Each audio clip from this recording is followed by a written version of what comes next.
किरत के लिए हमारे ही को आवाज देता हूँ कि वो आए और किरत का नजराना पेश करें।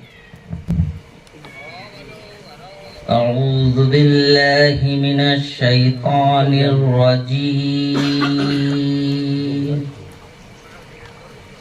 बिस्मिल्लाहिर रहमानिर रहीम।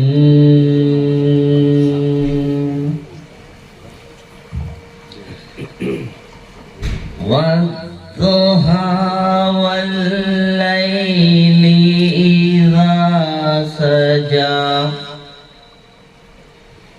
मा वद्दअका रब्बुका वमा क़ला वलल आखिरतु खैरुल लका मिनल ऊला वलसौफा युअतीका रब्बुका फतरदा अलम यजिदका यतीमन फआवा ववजदका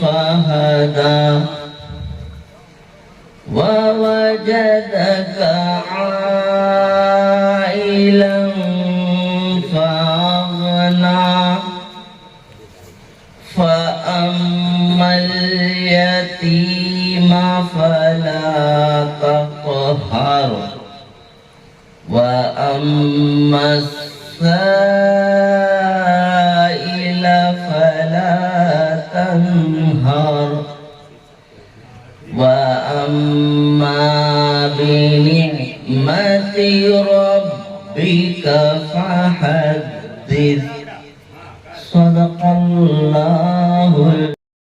आज की इस प्रभाकार तकरीब के सदर मोहतरम जनाब शेख कमरुद्दीन साहब, आज हमारी महफिल में जो शहर अजीम के अजीम तरीन शख्सियत आई हैं, मेरी मुराद मोहतरम जनाब इम्तियाज़ खलील साहब, मेरी मुराद मोहतरम जनाब नासिर शेख साहब, ये ऐसे अहबाब हैं जिन्होंने मालेगांव का नाम सिर्फ महाराष्ट्र ही नहीं बल्कि पूरी दुनिया में मशहूर किया। इसके बारे में मैं मजीद तारुफ ना देते हुए आगे आप इनके बारे में बेहतर तौर से खान साहब रिजवान खान साहब से सुनेंगे। और काबिल एहतराम मेरे अजीज दोस्तों, देखिए ग्रुप बनाने का मकसद बार बार बोला गया है, क्योंकि आज हमारे दरमियान में दो नए अजीम शख्सियत हैं, उनके इल्म में लाना ज़रूरी समझता हूँ कि सन 2019 में हमारे एक दोस्त थे असलम खान सर, वो धुलिये में सर्विस किया करते थे और अचानक उनका इंतकाल हो गया। तो कुछ अहबाब को इसका इल्म हुआ, कुछ अहबाब को इसका इल्म नहीं हुआ। तो वहाँ पर कब्रिस्तान में हमारे जो अहबाब है, ये सिटी कॉलेज में जो हम 1991 से लेके 1981 से लेके 1989 तक के जो बैचेस है, वहाँ के यानी स्टूडेंट्स को हमने जमा करके मिसिंग फ्रेंड्स ग्रुप बनाया है। तो वहाँ पर रिजवान खान साहब कब्रिस्तान में हम जब तदफीन के बाद बैठे तो उन्होंने बरमला इस बात का इजहार किया कि यार ऐसे हमारे दोस्त किन हालात में हैं, किसके साथ क्या वाक़यात हो रहे हैं, हमारा इखलाकी फर्ज बनता है कि उनके बारे में जानें और उनको राब्ते में लाएं। तो वहाँ पर अल्हम्दुलिल्लाह रिजवान खान साहब की ईमा पर इस ग्रुप का जो है वो तख्लीक की गई और जब से अल्हम्दुलिल्लाह मैं आपको बताता चलूँ इसमें 60 लोग हैं। लेकिन आज बदकिस्मती हमारी ये है कि बहुत सारे हमारे अहबाब सख्त वालील हैं जिन्होंने हमको फ़ोन करके मदद किया है और अपनी ख्वाहिशात का इजहार किया है।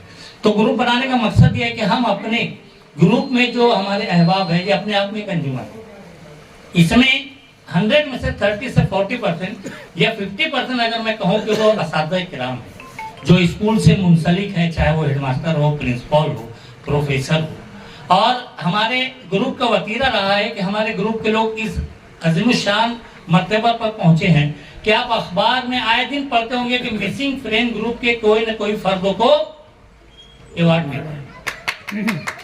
ये हमारे अपने ग्रुप के अहबाब है। अब उसी तरह से हमारे दरमियान में मैं तारुफ की तरफ आता हूँ। हमारे दरमियान में जो पहली शख्सियत है मोहतरम जनाब इम्तियाज़ खलील साहब, शहर अजीज इनको बरसों से जानता है। आप उर्दू टीवी में एज एंकर उन्होंने कई साल काम किया तो मैं यहीं पर उन्होंने इंटरव्यू में बड़ी अच्छी एक बात कही थी। मैं अकरम खान साहब को स्पेशली फोन करके बोला था, इम्तियाज खलील साहब से मेरी मुलाकात नहीं हुई इसलिए उनको नहीं बोला, लेकिन आज मौका है कि अकरम खान साहब ने उनसे सवाल किया कि यार आपने इतनी ऊंचाई पर जाने के बाद वो सर्विस को क्यों छोड़ दिया। उनका जवाब सुनिए कि वो बताते हैं कि जब मैं रिपोर्टिंग के लिए निकलता था, अब पहले मैं बता दूं रिपोर्टिंग और इंटरव्यू अजीम शख्सियत के साथ किया, दिलीप कुमार, शाहरुख खान, यानी बड़े बड़े यानी एक्टर, बड़े बड़े पॉलिटिशियन। तो वो उन्होंने इस बात का बरमला इंटरव्यू में इजहार किया कि एक मरतबा जुमा के रोज मेरा इंटरव्यू था, मैं इंटरव्यू ले रहा था और जुमा की नमाज छूट गई। तो इस बात का जिक्र उन्होंने अपने वालिद से किया कि अब्बा मेरे साथ ऐसा ऐसा हुआ। तो दोनों के मुत्तफक के फैसले से ये हुआ कि बेहतर ये है कि ऐसी सर्विस कैसी जिसमें अपना नमाज जुमा जाए। मैं ऐसा समझ रहा हूँ, ये इंटरव्यू में उन्होंने इस बात का इजहार किया था। तो इतनी अजीम शख्सियत और अभी मालेगांव को उरूज सुरैया तक पहुंचाने वाले, अकेले तनु तन्हा, ऐसा नहीं हमारे पास जैसा एक ग्रुप है 20-25 लोग का ग्रुप है, 7 लोग का ग्रुप है, जब कोई एक मैसेज डालो लोग खड़े हो जाते हैं। इन्होंने अकेले कमर कसी और जश्न बहारा करके मालेगांव में जो प्रोग्राम पूरे अजीम शान तरीके से किया और पूरे बाहर के लोगों को, यानी इस छोटे से शहर में इंटरनेशनल लेवल का प्रोग्राम दे दिया और इस शहर अजीज का नाम बहुत ऊंचा ले गया।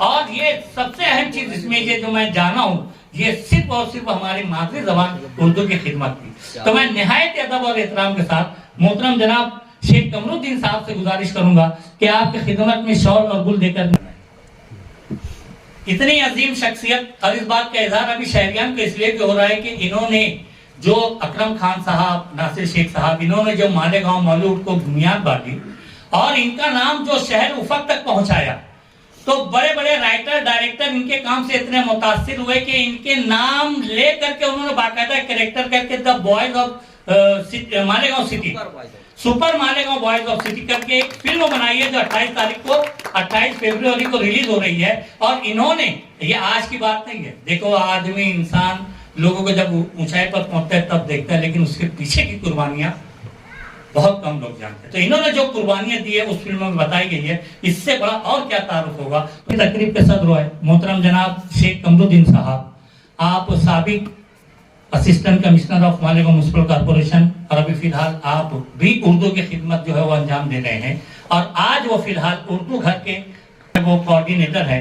मैं निहायत अदब और एहतराम के साथ मोहतरम प्रिंसिपल अहमद, जिनकी हिम्मत पर और जिनके सबसे बड़े ताउन पर ये ग्रुप चल रहा है, मेरी मुराद मोहतरम जनाब डॉक्टर रिजवान खान साहब, मैं निहायत अदब और एहतराम के साथ मोहतरम जनाब Imtiaz Jaleel, missing friends group के कोई न कोई फर्द को, कोई भी ना कोई रुकन को जो है best of physical teacher, best of real teacher, best of principal, बे समाजी रत्न, खिदमत कौम और मिल्लत, ये तमाम अवार्ड्स मिलते हैं। तो हमने इस मौके को बेहतर जाना और उनकी हौसला अफजाई के लिए हमने एक छोटा सा प्रोग्राम मुरतब किया। उनकी यहाँ पर हम जो है इस्तिकबाल करेंगे। सबसे पहले मैं मोहतरम जनाब doctor Ahmad Ayubi sir, principal Jammu high school and junior college, Khan साहब, इसके बारे में एक मिनट जरा सा, यानी आमतौर से लोग इनके बारे में, लेकिन वाकई में इनकी अपनी सलाहियत है कि रिटायरमेंट के बाद, ये इनकी सलाहियत है, मैं सिर्फ ये बताना चाह रहा हूँ, रिटायरमेंट के बाद इनको बाकायदा एक स्कूल ने बुलाकर प्रिंसिपल के ओहदे से जलीलुल कद्र ओहदे पर जो फाइज किया है, मेरी मुराद है मोहतरम जनाब डॉक्टर मुस्तफा बरकती सर से, इनको अभी समाज में, अभी मैं नासिर साहब को बता रहा कि ये ऐसी शख्सियत है निहायत ही मिलनसार, और समाज में जहां भी अगर कोई मसाइल नजर आते हैं तो सबसे पहले ये शख्स वहां नजर आते हैं, चाहे फिर वो पुलिस हो चाहे वो पब्लिक हो। और अपनी समाजी खिदमत इन्होंने इस मानों में मनवाई है कि दूर दूर तक के इनका नाम चलता भी। हालिया दिनों पिछले महीने में इनको नासिक में जो है समाजी रत्न अवार्ड से नवाजा गया है। मेरी मुराद मोहतरम जनाब एडवोकेट हिदायतुल्लाह साहब में बेस्ट राष्ट्रीय एकात्मता टीचर्स अवार्ड जो है उससे नवाजा गया। उसके अलावा मालेगांव में अदब नवाज बेस्ट टीचर, अदब नवाज, ये मालेगांव की शान है, ये मालेगांव की शान है। अदब नवाज बोले तो ये मालेगांव ही में सबसे ज्यादा आपको मिलेगा। मैं निहायत अदब और एहतराम के साथ मोहतरम जनाब शफीक सना साहब हेडमास्टर को आवाज दूंगा कि वो आए, और मोहतरम जनाब अतीक कुरैशी सर की खिदमत में जो है, देखिए हमारी अगली जो शख्सियत है, इन्होंने मिसिंग फ्रेंड को जो है, जैसे इम्तियाज साहब ने मालेगांव शहर को रश के बहाना प्रोग्राम देकर, उर्दू मेला देकर, तरह तरह के प्रोग्राम देकर शहर को बहुत ऊंचाई पर ले गया, उसी तरह ग्रुप को भी एक शख्स ने बहुत ऊंचाई पर ले गया अपने चैनल के जरिए से, अपनी बेहतरीन खिदमत देते हुए। वो जो है हमेशा अपने ग्रुप की हर छोटी बड़ी बात को अखबार में और चैनल पे जो नश्र करते हैं, जिसकी वजह से ये ग्रुप आज न सिर्फ मालेगांव अल्हम्दुलिल्लाह पूरे महाराष्ट्र में जाना पहचानने लगा है। अब कम से कम 100 फोन आ चुके हैं, सर आप लोगों का कोई प्रोग्राम नहीं हो रहा, कुछ आ नहीं रहा। तो मैंने कहा कि यार अभी एग्जाम वगैरह हम लोग स्कूल के प्रोग्राम है, तो इस तरह के जो हालात बने हैं। और ये शख्स जिसके बारे में बोल रहा हूँ, उनको अभी हाल ही में खादिमे कौम मिल्लत अवार्ड मिला है। मेरी मुराद मोहतरम जनाब आरिफ नूरी साहब, हिफाजत मीडिया के साहब, जिनको हम फख्र और घमंड से कहते हैं बाबुल लोछा। तो मैं निहायत अदब और एहतराम के साथ मोहतरम जनाब हिदायतुल्लाह एडवोकेट हिदायतुल्लाह को आवाज दूंगा कि उनका शॉल और फूल लेकर जो है इस्तेकबाल करें। और आपको भी ये जिनके वजह से रौनक रहती है हमारे मिसिंग ग्रुप के, जो मिसिंग ग्रुप बनाने के लिए शुरुआत पहले दिन से मेरे साथ में रहे, हमारे ग्रुप के एडमिनर भी हैं। और ये जो माहौल रहता है, जो हमारा पार्टी होती है जिसका पूरा नज़्म ज़ब्त वो करते हैं, और हमेशा से लोगों को जोड़ के रखने वाले ग्रुप के अंदर, ये उनकी सलाहियत है, ये उनकी पर्सनालिटी है, ये उनकी कशिश है, जिसकी वजह से हम सभी लोग उसके साथ जुड़े रहते हैं।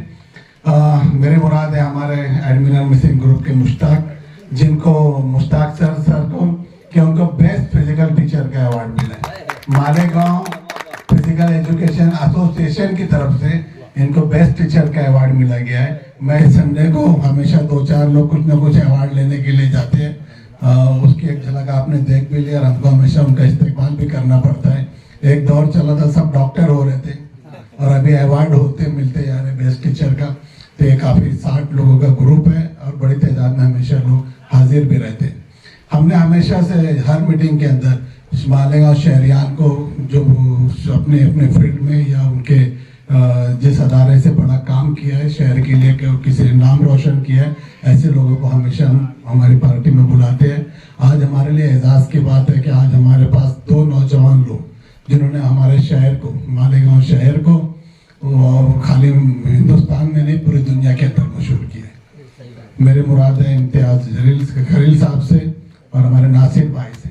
इम्तियाज़ खलील भाई की तो बात यह है कि इन्होंने मालेगांव की आइडेंटिटी, मालेगांव की तहजीब, मालेगांव का कल्चर, मालेगांव का अदब पूरी दुनिया में नाम रोशन किया है। एक शुरुआत कोई सोच भी नहीं सकता कि एक आदमी इतना बड़ा काम कर सकता है, वो हमारे इम्तियाज़ खलील साहब ने कर दिया।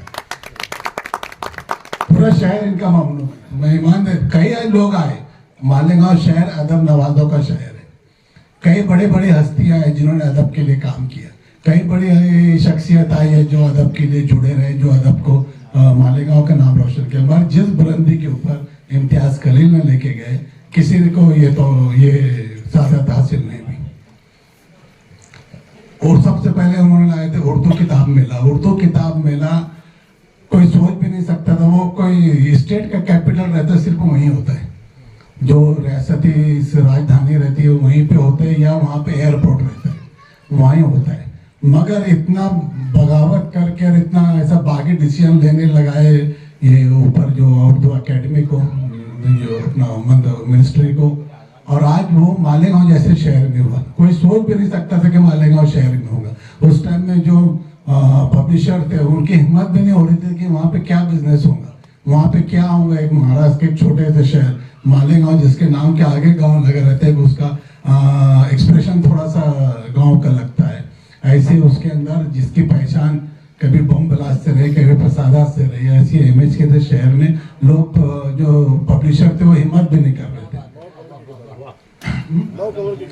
मगर जब मालेगांव में वो उर्दू किताब मेला हमारे इम्तियाज़ खलील साहब ने लाए, अपनी जिम्मेदारी पे लाए, और मैं जिम्मेदारी लेता हूँ, वहाँ आपको वहाँ कामयाबी मिलेंगी।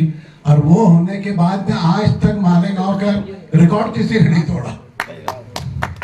9 करोड़ की किताबें, वो कहीं भी हो, वो यूपी में हो, लखनऊ में हो, कि बम्बई में हो, कि हैदराबाद में हो, मगर आज तक जो किताबें मालेगांव में बिकी ये कहीं नहीं बिकी। और उसके साथ में उन्होंने जो प्रोग्राम लिए, पूरे शहर को जोड़ा उसके साथ में। ये कभी अपना क्रेडिट लेने के लिए नहीं गए, हमेशा शहर को क्रेडिट दिया, शहर के लोगों को क्रेडिट दिया। याद कर करके उन्होंने मेहमानात के तौर पर मालेगांव के लोगों को लाया और खुद सबको बड़ा किया। ये हमारे लिए बहुत एजाज की बात है कि हमारे शहर ने, हमारे सिटी कॉलेज ने ऐसे सपूत पैदा किए। उसके बाद में उन्होंने अभी दूसरी बार भी लिए, उर्दू किताब मिला 2 बार लिए और दोनों बार तारीखी किताब मिला रहे। उसके बाद में आज रश के बाहर ये प्रोग्राम अपने दम पे खुद अपने लेवल के ऊपर फाइनेंस कलेक्ट करके और उसके ऊपर खर्चा करके पूरे हिंदुस्तान के अदब नवाज जो आज हाजिर है, आज जितने बड़े लोग हाजिर है, वो राइटर में हो कि शायरों में हो कि अफसाना निगारों में हो, सारे प्रोग्राम हो, सब लोगों को एक साथ 3 दिन के लिए मालेगांव में लाना, उनका इंतजाम करना, ये अपने अंदर बहुत बड़ी बात है।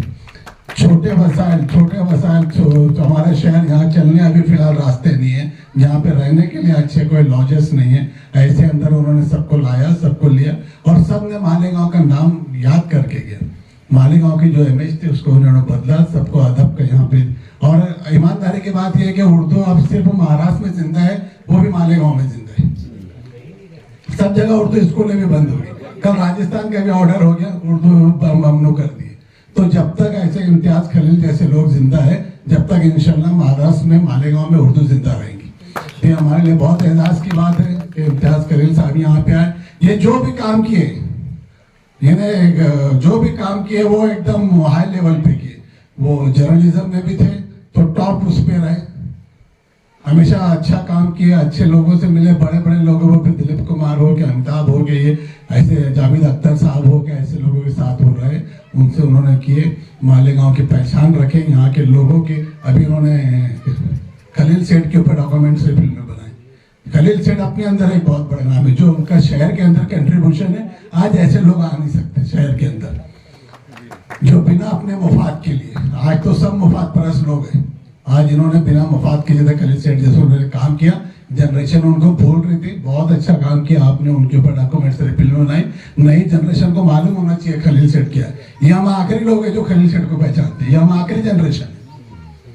आज मंसूरा जैसा उन्होंने फ्री में जगह देने वाला आदमी है, वो सवाब जारिया तो ये है, सवाब जारिया तो है। हजारों लोग, आज मेरी बहन डॉक्टर है, शायद उस वक्त हम उसको बाहर नहीं भेज सकते थे, तो आज इंजीनियर्स भी गली गली इंजीनियर्स हो रहे, बहुत अच्छा लगता मुझे।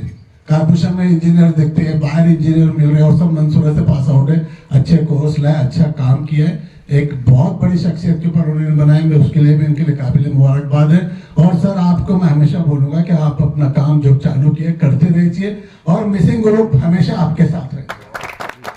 आपके जो भी प्रोग्राम रहेगा उसके अंदर इश्तिराक के अंदर हमारा नाम आप बिल्कुल रख लीजिए, तन मन धन जो भी हमसे आएगा हम उसके लिए जुड़े। ये हमारा ग्रुप है, सबसे बड़ी बात है कि अदब नवाज ग्रुप है, अदब के लिए हम काम ही कर रहे हैं यहाँ पे जितने भी लोग हैं। तो मैं आप लोगों को बहुत बहुत, हमारे लिए एजाज की बात है कि आप हमारे दावत पे आए और आप हम पे हाजिर रहे। दूसरे हमारे नासिर साहब बार की एक ही बात बोलूंगा कि उन्होंने एक नई पहचान शहर को दी। मस्जिद मीनारों का शहर था, मदरसों का शहर था, कॉलेज का शहर था, अदीबों का शहर था, मगर इन्होंने एक बॉलीवुड नई इंडस्ट्री लाई और ये पूरी दुनिया में मशहूर है। मेरे अमेरिका में मेरे पहचान के है, वो मालेगांव का चिंटू, उसके पोस्टर वहां लगे थे अमेरिका में। ये नासिर की मेहरबानी है, नासिर ने ये दिया है। और सिंपल लिविंग बड़ा काम किया, मगर सिंपल लिविंग कभी लोगों में आए नहीं, कभी वो उसके वो नहीं किया, पब्लिसिटी नहीं किया, कुछ नहीं किया। मुझे याद है फिल्में बहुत कम देखता हूँ मैं, शायद नहीं के बराबर देखता हूँ मैं, मगर मैं जब 90s में पुणे जाता था, मैचेस के लिए जाता था, तो वहाँ हमारे साथ के बच्चे बोलते थे मालेगांव के शोले की बात, मालेगांव की शान की बात। तो ये सब बात इन्हें मेरे लिए, मेरा भाई इरफान को मालूम थी, इसकी मुझे ज्यादा नहीं फिल्मों का शौक भी, मगर ये बहुत अच्छा लगता था कि मालेगांव में ये बनी, मालेगांव की फिर फिल्में देखे, मालेगांव के बारे में फिर देखे। तो आज सबसे बड़ी बात है कि आज सुपर बॉयज ऑफ मालेगांव, इनके ऊपर एक फीचर फिल्म बन रही है, जोया अख्तर जो बना दी। और कमाल की बात यह है कि ये जिनको देख के फिल्में बनाते थे, ये जिनके ऊपर फिल्में बनाते थे, आज वो इन पे फिल्में बनाते।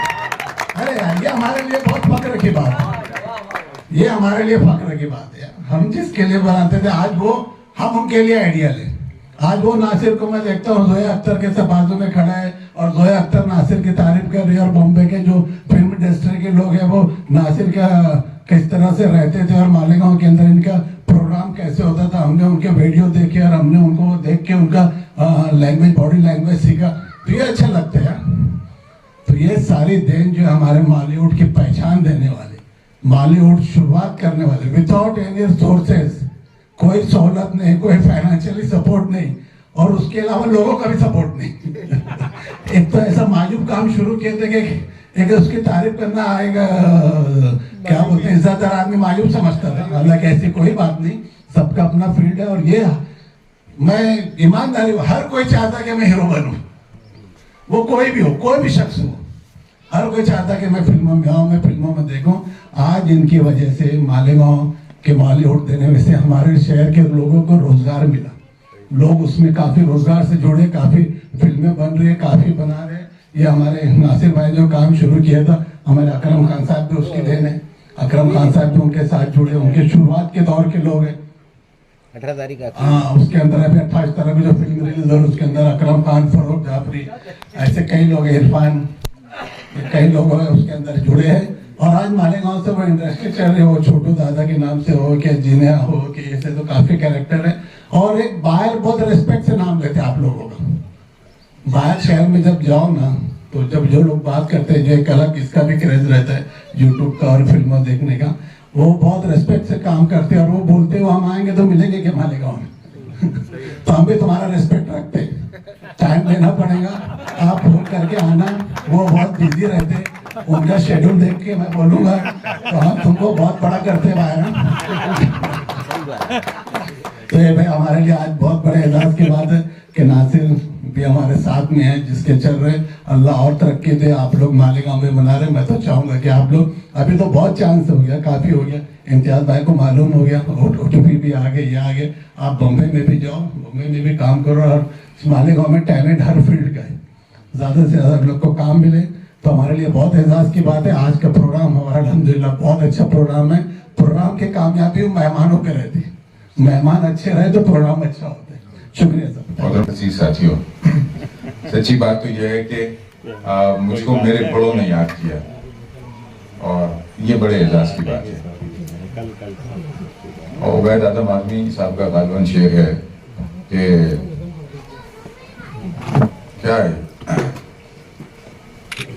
हो न मायूस अगर कोस कड़े आते हैं, हो न मायूस अगर कोस कड़े आते हैं, बड़े लोगों पे मसाइब भी बड़े आते हैं। और हट हमारी भी नहीं जाती है जाते जाते, वो भी जब आते हैं एक जिद पे अड़े आते हैं। और आप आए हैं तो कह सकते हैं कहने वाले, बड़े लोगों के यहाँ लोग बड़े आते हैं।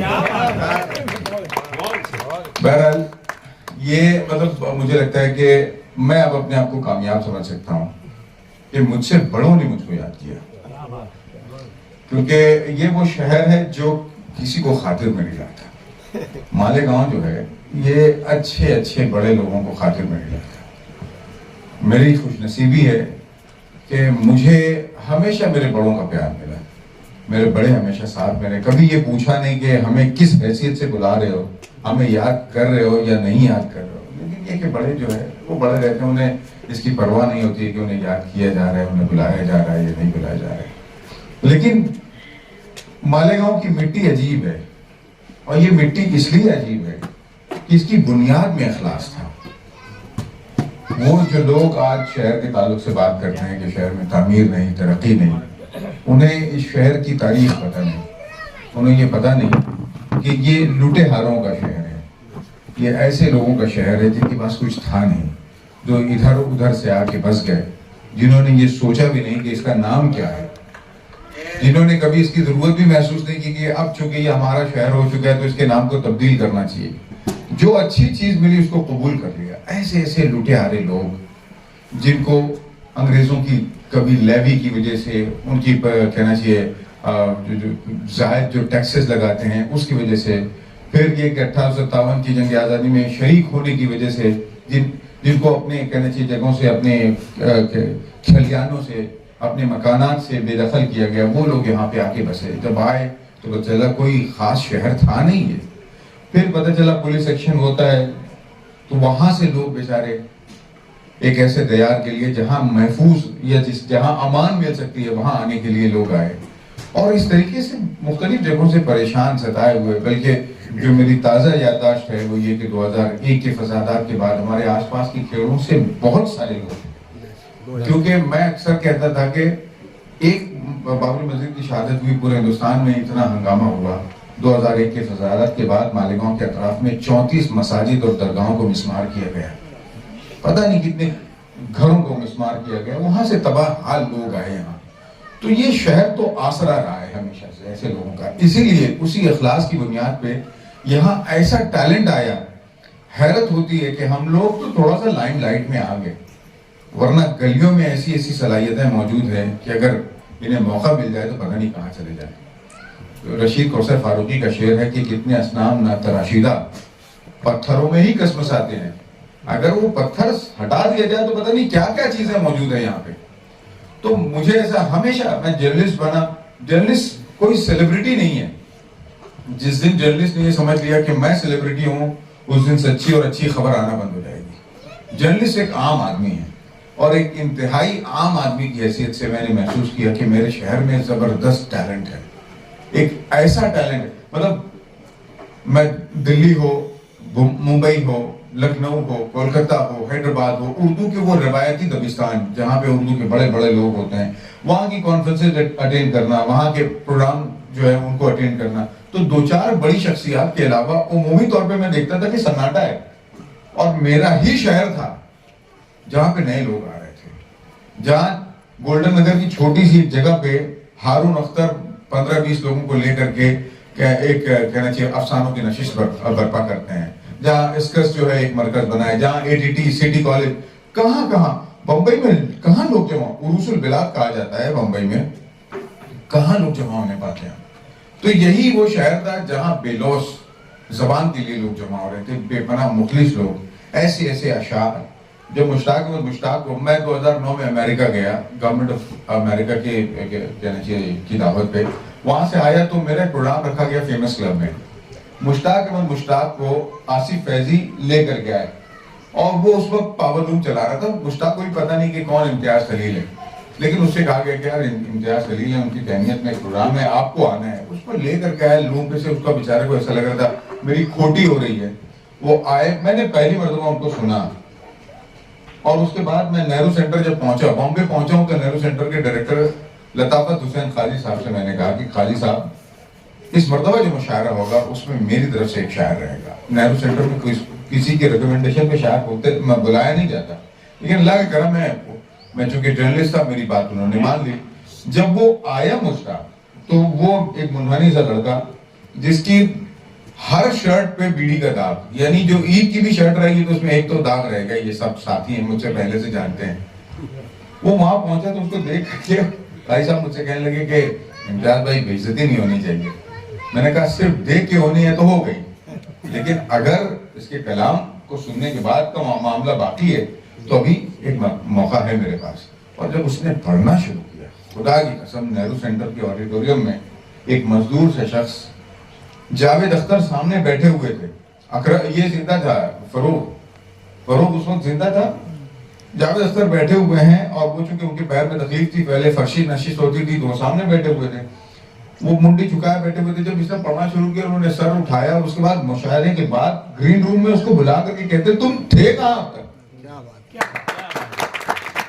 इतना ओरिजिनल शायर, इतना ओरिजिनल शायर के, और 7वीं पास, उसके बाद तराशन भरना, पावर लूम चलाना, तो ये इस शहर में ही है। और मैं हमेशा कहता हूं कि अल्लाह जो है वो खालिक है, उसने सलाहियतें ऐसे स्प्रिंकल की हैं। वो सलाहियत कहाँ गिरती है वो ये नहीं देखता कि ये एसी की किसी स्कूल में गिरी है या मुंबई में गिर रही है या लखनऊ में गिर रही है। उसका काम है सलाहियतें बस वदियत कर देना। तो वो कमालपुरे की झोपड़पट्टी में जाए, जिसके ताल्लुक से खुद मुश्ताक कहते हैं कि यहाँ चलने वाली हवा फंस जाती है ऐसी झोपड़पट्टी से। और फिर ये सिर्फ मुश्ताक की बात नहीं है, उसके बाद जिस शख्स को यहाँ से किसी मामले में रिकमेंड किया तो मालूम हुआ कि बेपनाह सलाहियत है।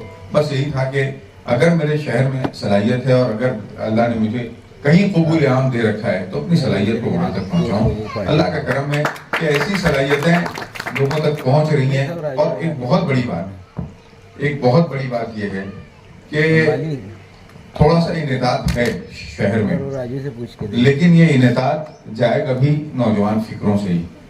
मुझे लगता है कि हम लोग शायद जो इनेतात का आखिरी सिरा है वहां तक पहुंच चुके हैं।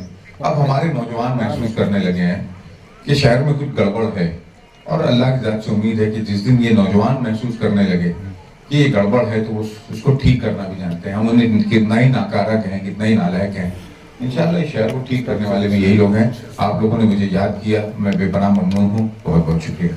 बाहर चुप जो रहते हैं उन्हें गूंगा न समझो तुम, समुद्र की खामोशी में कई तूफान रहते हैं। मैं निहायत ही अदब और एहतराम के साथ नासिर शेख साहब को आवाज, नासिर खान साहब सपोर्ट तो देखो हर जगह सा, जब शुरुआत किया था फिल्म की तो सपोर्ट माने को कि सपोर्ट की वजह से इतना आगे बढ़ा मैं। गाड़ी है। दोस्तों ने साथ दिया, बाकी गाँव वालों ने साथ दिया। और आज मुझको याद आ रहा कि जब मैं एक फिल्म बनाया था बाकी गब्बर भाई MBBS, तो सर का बहुत बड़ा साथ रहा उसमें, सपोर्ट किए। MAG कॉलेज में शूट करना था तो परमिशन नहीं मिल रहा था, तो शुरू से आखिर तक के मेरे साथ रहे वो, और पूरा शूट हुआ गब्बर भाई MBBS, उसके लिए शुक्रिया। और आप लोगों का सबका बहुत बहुत शुक्रिया, आपने बुलाया, इज्जत दी है यहाँ पर। मैं आपसे मैं ये जानना चाहूंगा कि एक चीज होती है, मतलब मैं चूंकि उस टेक्निक से वाकिफ हूँ, फिल्म मेकिंग मैंने देखी भी है और डॉक्यूमेंट्री फिल्म बनाता भी रहा हूँ। जिस वक्त आपने शुरू किया, और मैं जब आप कहता हूँ तो मैं ये समझ के चलिए मैं आपको अकेला नहीं समझता हूँ, मैं आपके साथ आपकी पूरी टीम को समझता हूँ, क्योंकि मैं जानता हूँ कम या ज्यादा, लेकिन ये कि सारे लोगों ने जिस तरीके से काम किया। तो आपको ख्याल कैसे आया, एक आदमी अपने इस पे कहना चाहिए पार्लर पे, वीडियो पार्लर पे वीडियो दिखाता है, उसके जहन में ख्याल कैसे आया? क्योंकि उसे ये तो पता होगा कि फिल्म बनती बहुत बड़ी टेक्निक से, मतलब उसमें कैमरास लगते हैं, उसमें स्टोरी बोर्ड लगता है, उसमें ये लगता है, उसमें वो लगता है, ये सारी चीजें हैं, आपके पास तो कुछ नहीं था, कैसे आया ख्याल? देखो शुरुआत तो स्कूल से हुई, ड्रामों से हुई, और फिर 10वीं बात तो जिम्मेदारी मिल गई थी मुझको वीडियो संभालने की। तो फर्स्ट अब्बा जान ने बोले आपको वीडियो संभालना है, तो 10वीं बात जैसी मैंने फिल्म लगाया। मुझको पहले तो शौक था ड्रामों का या फिर फोटोग्राफी का शौक था, मुझको थोड़ा ड्राइंग भी बहुत अच्छी बनाता था मैं। तो फर्स्ट फिल्म जो मैंने लगाया था रेम्बो बनाया था, 3rd पार्ट रेम्बो लगाया था, मतलब 3rd पार्ट। और वो जब मैं पोस्टर मैंने ढूंढा, उसको जब मिला, उसको थोड़ा सा पेंटिंग करके, मतलब मैं पेंटिंग भी करता था, तो उसको पोस्टर वगैरह बना के लगाया। तो इतनी हाउसफुल चली वो फिल्म, वो 3rd पार्ट, तो 1 हफ्ता 2 हफ्ता चल गई उस वक्त अपना रेम्बो का 3rd पार्ट। तो अब्बा जान ने जिम्मेदारी मुझको दे दी, अब तो वीडियो संभाल, तो थोड़ा हौसला मिला ये। तो उसमें जो कास्टिंग रहती थी फिल्मों की जो मैं लगाता था, तो एक तो माइंड का इस्लामिक मिजाज था मेरा, इसके लिए मैं सेंसर फिल्में सब लगाता था, जैसे जैकी चैन की, जेम्स बॉन्ड की, जेट ली की, चार्ली चैपलिन की लगाता था फिल्म। तो वो जो बार बार फिल्म मैं देखता था, जब फ्री होता था तो अंदर जाकर बैठ जाता, एक फिल्म 10-10 बार मैंने देखा। तो मैं डायरेक्शन के पॉइंट ऑफ व्यू से देखता था, और उससे पहले तो मेरे दिमाग में यही चलता था कि मैं कभी एक्टिंग भी किया, डांस भी किया स्टेज पे पहले, अब तो शर्म आती सोचते भी यार। लेकिन फिर ड्रामा में मैं ये सोचता था कि यार मैं कौन सी फील्ड में सुटेबल लगता, मैं क्या कर सकता मेरे अंदर जैसे। तो मेरा मिजाज ज्यादा डायरेक्शन में आया। और फिर जब देखा ये VHS फिल्म VHS पे आती थी, ये कैसेट, तो वो कैसेट में लगाता था, तो पता चला एक कैमरा है जो ये कैसेट लगता उसके अंदर, ये कैसेट लगता उसके अंदर, उस पे शूट होता। और उस वक्त तक के मैं जो बड़ी फिल्में आती थी 3 घंटे की, तो आज सस्पेंस खोल रहा मैं, ये 3 घंटे इंग्लिश फिल्में आती थी, उसमें टॉकिंग होती थी और एक्शन होता था। तो एडिटिंग के जरिए मैं उसकी टॉकिंग कट कर देता था, तो और सिर्फ एक्शन रखता था मैं उसके अंदर। तो एडिटिंग वहां से सीखा। तो इंडस्ट्री की शुरुआत देखा जाए ना तो एडिटिंग से हुई सर। क्या बात है, देखो ये सवाल नहीं पूछता तो पता ही नहीं चलता उसको कि वो हम लोग जो छोटी फिल्म देखते थे वो किस वजह से देखते थे। तो एडिटिंग की वजह से इंडस्ट्री बनी।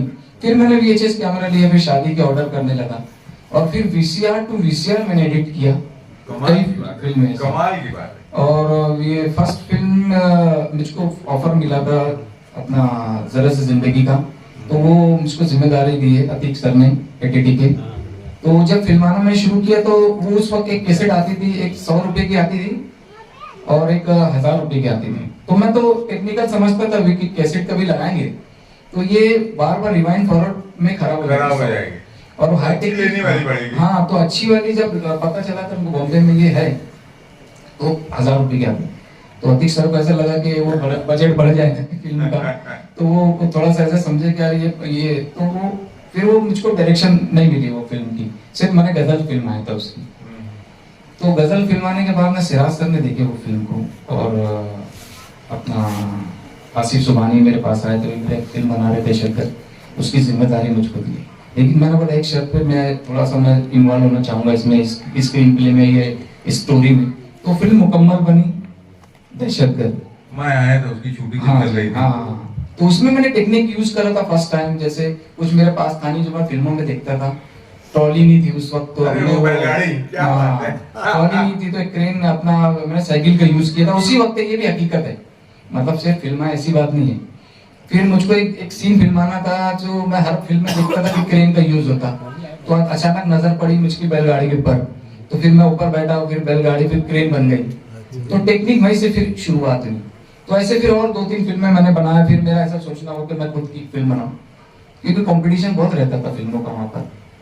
तो मैं ऐसे सोचता था कोई फिल्म मेरे पास ऐसी हो जो किसी के पास ना हो, क्योंकि मैं जो फिल्में लगाता था और वीडियो वाले भी लगाते थे। तो फिर मैंने वो ऐसी फिल्म बनी कि मेरे पास नहीं, दुनिया में किसके पास नहीं थी, वो थी शोले मालेगांव की। हाँ, तो फिर उसकी एडिटिंग किया मैंने, और पूरे दोस्तों ने साथ दिया। जैसे अकरम ने डायलॉग लिखे फर्स्ट टाइम वो जब आए थे, तो दुबई से सऊदी से, तो वो फर्स्ट टाइम वो फिल्म बनी थी गैंग वॉर, उसमें विलन का रोल किए थे।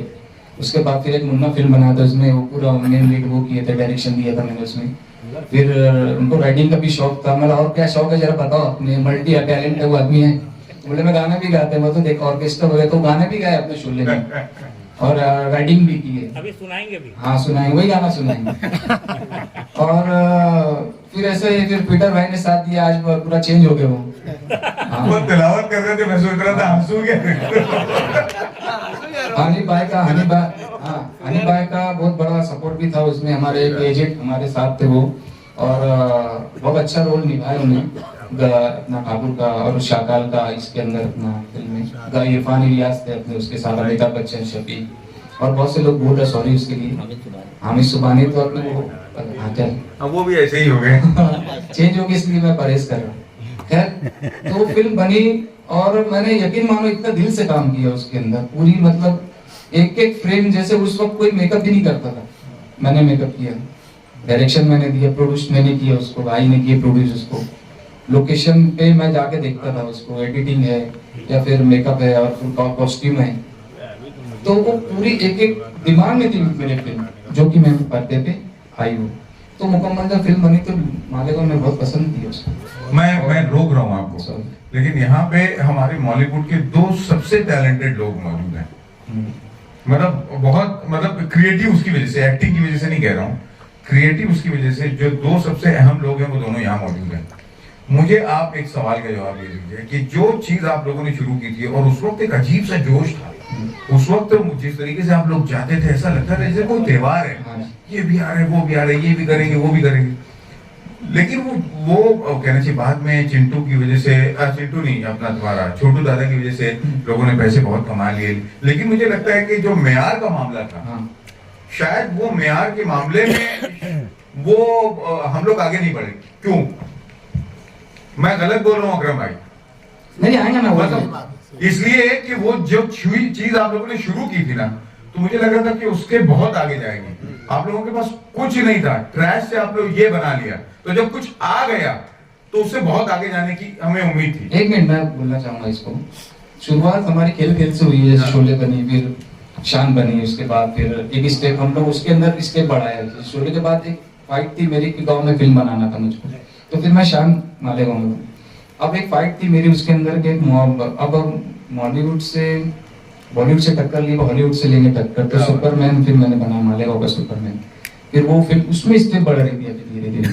फिर मुझको कंपनी से ऑर्डर मिला, फर्स्ट एकदम खानदेश की बारात जो आसिफ अब्दुल्ला के साथ बने, वो उधर से ऑर्डर मिला था। फिर खानदेश की बारात है, तो फिर वहां से एक सिलसिला चला खानदेश का, तो उस वक्त मैंने पॉज कर लिया था अपने आप को, मैं इंतजार कर रहा था। उसके बाद मेरे को एक ऑफर मिला टीवी सीरियल का जी, हाँ, चिंटू मालेगांव का। चिंटू एक कंसेप्ट मैंने बताया था, सब टीवी पे पास हो गया, दीप्ति भटनागर ने चांस दिया था। अब इसके अंदर एक स्टेप और बढ़ी कि मैंने वो मालेगा को चिंटू जो है ना 10 कंट्री में शूटिंग किया है। क्या बात है। Switzerland, Italy, Hong Kong, Malaysia, Dubai, ऐसे सब हमारी टीम का सब साथ में गई, तो ऐसे उसमें स्टेप बढ़ रही थी।